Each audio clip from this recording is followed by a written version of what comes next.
Bismillahirrahmanirrahim. Wa qala radhiyallahu anhu mimma dari apa yang kataba menulis bihi dengannya ma bi ba'd ikhwanihi kepada sebagian temannya sahabat. Ada seorang sahabat yang berkata kepada dari apa yang dia tulis untuk teman-temannya. Yang berkata, ternyata yang berkata adalah ini penulis buku ini, yaitu yang berkata Qakola ini loh ya, yang berkata ini adalah Ibnu Athaillah, penulis buku ini.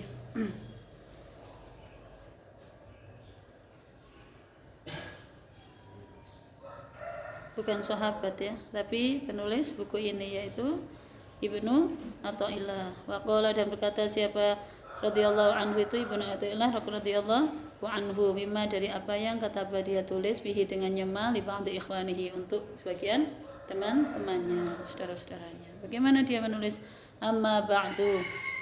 Ma ba'du itu ya pengawal ya. Awal dari dia mau bicara. Fa innal bidayat itu maka sesungguhnya permulaan suatu rencana ya. Man asyraqat bidayatuhu asyraqat nihayatuhu. Masih ingat ya hikmah itu ya. Siapa yang awalnya mencorong bakal mendapatkan akhir yang mencorong juga. Sopo mbak kangkang santri baru atine mencorong, ikhlas puwadang, nanti pun bakal akan mencapai akhir sing wadang juga mencorong. Jadi betapa pentingnya titik awal ya, betapa pentingnya kondisi hati, niat di awal sebuah perjalanan ya. Man asyraqat bidayatuhu asyraqat nihayatuhu. Nanti niatnya dituwoto sejak awal. Fa innal bidayat, maka sesungguhnya awal dari permulaan dari segala sesuatu ya, dari sebuah perjalanan itu majlatun nihayat ya. Majlat di sini diartikan sebagai kaca monitor akhir ya. Artinya apa? Yang menampakkan kondisi akhirnya seseorang itu adalah bagaimana awal permulaannya. Ya, zaman bakal hasil oleh ilmu manfaat di akhir itu bisa dilihat ya, bisa diteropong melalui cerminan di awal mula zaman melakukan perjalanan. Wa inna, dan sesungguhnya man orang yang kanat ada billahi dengan Allah bidayatuhu awalnya, maka akanat ada ilaihi menujunya apa? Nihayatuhu akhirnya. Nek awale ambek Gusti Allah ya. Benar-benar bersama Allah untuk menuju Allah, ya dia akan mendapatkan tujuannya. Allah.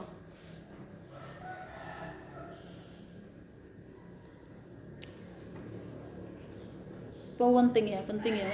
Jadi benak noati itu penting.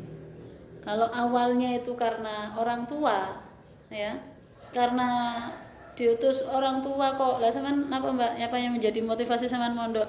Disuruh orang tua misalnya ya. Disuruh orang tua lah sampean sakjane nggih mboten pengen. Nah, itu sudah bisa diketok apa jenenge monitor bagaimana nantinya. Awalnya disuruh orang tua sehingga dia akhirnya jalan ya. Akhirnya nanti itu adalah yang dia harapkan adalah penghargaan dari orang tua. Kilo ayah ibu kula pun manut lho kalian jenengan. Nah ya. Nah ini terus dipertahankan orang tua sebagai sandaran dia melakukan sesuatu. Dalam hatinya pun juga akan semakin dalam bersandar kepada orang tuanya. Nah, ketika di perjalanan kok sandaran dia yang dia harapkan untuk dia mendapatkan balasan dari perbuatannya, kok ternyata dia nggak dapetin itu, apa? Ya kan aku sudah manut Bu, mestinya aku hargai. Mestinya aku dianggap begitu. Aku ini sudah jadi anak yang manut. Ya. Ketika harapannya, ketika bersandar kepada orang tua itu kemudian mendapatkan penghargaan dari orang tua, ternyata nggak dia dapetin, ini pada ambek sandarane roboh. Begitu. Jadinya akan ada saat-saat ketimpangan, ada saat-saat itu dia lembung karena sandarannya roboh tadi. Pokoknya sandaran selain Gusti Allah, rapuh sifatnya, sangat lemah, gak kuat. Tapi nek sampean wis sandaran Gusti Allah sejak awal, sampean layak untuk pede. Pedenya bukan karena menyombongkan diri kita, tidak sama sekali. Pede karena aku bersandar pada zat yang tidak akan jatuh. Sandaran yang aku sandari itu kuat banget, gitu ya. Wes ndak akan ini tuh rapuh dan kemudian tumbang. Kalau itu sandaran itu sama. Dan itu Mbak, perlulah kita punya imajinasi kayak gitu tuh ya, perlu gitu. Ya imajinasi kalau arek cilik itu kadang-kadang diperlukan. Ya, apa? Ya sampean layah-layah ngene lho senden. Iki sandane sampean iki bener-bener tiang sing gede tur kuat kokoh. Kira-kira sama nyaman enggak ketika sama ketiduran di sana? Kira-kira sama tenang apa enggak? Tenang gitu loh, karena enggak khawatir bahwa sandaran sampean ini akan roboh gitu. Sama dalam kehidupan ini pun ketika sampean benar-benar dibuat Allah sedang diberi ujian, soal ujian yang itu menurut sampean itu koyok-koyok sampean enggak kuat nggak kuat menghadapinya, pokoknya intinya muabot. Itu penting ya, punya imajinasi seperti anak kecil itu tadi penting. Aku sedang bersandar di tembok yang kuat kok, santai. Nantilah ini tidak akan mengecewakanku, gitu. Sandaranku tidak akan mengecewakanku, gitu.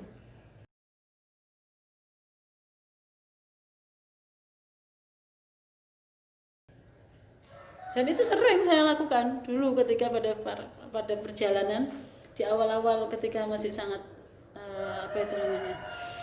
masih sangat di luar batas kekuatan manusia, ujian yang harus saya hadapi. Itu ya udah santai aja. Kenapa? Karena ini saya sedang bersandar kepada Zat yang maha layak untuk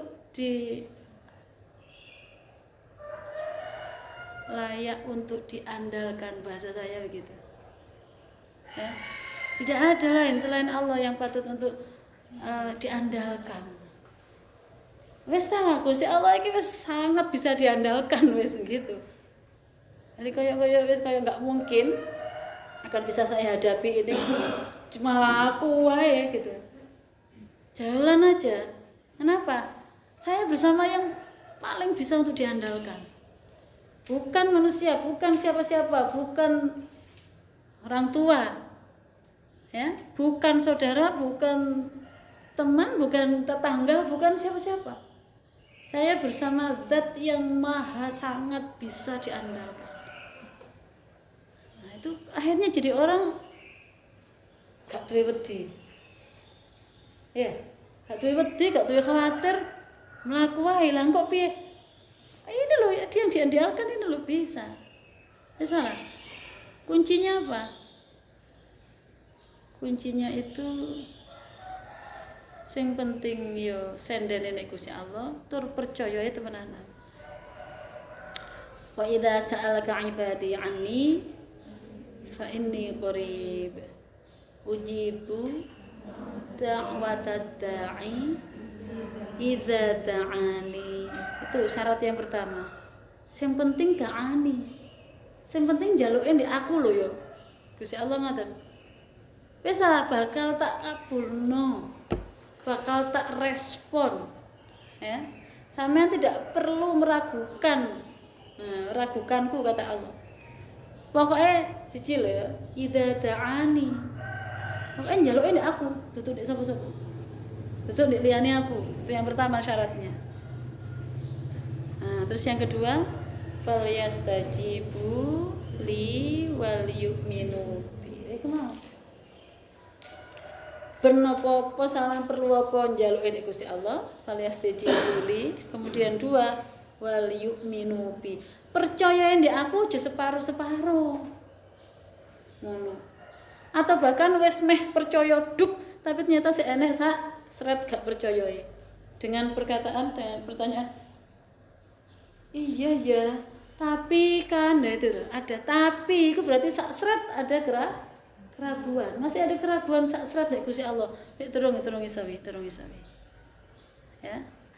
Harus benar-benar yang falyastajibu li ya wal yu'minu bi. Ini loro karone kudu benar-benar ada dalam hati kita sehingga disitulah Allah akan membuktikan bahwa Dia tidak akan mengecewakan kita. Sebagaimana doanya para nabi ya, Nabi Zakaria, Nabi Ibrahim. Nabi Zakaria itu doanya begitu. Sehingga kemudian dikasih apa itu namanya? Zakaria Yahya ya. Zakaria kan punya Yahya itu. Nabi Zakaria itu juga begitu doanya. Melas-melas gitu ndek Gusti Allah ya, wis bukan melas. Apa kayak arek cilik njaluk dolanan ndek ibuke iku apa jenenge? Ngerayu. Jadi Nabi Zakaria itu minta ndek Gusti Allah itu anak iku ngrayune begini. Ya Allah, wahai Zat yang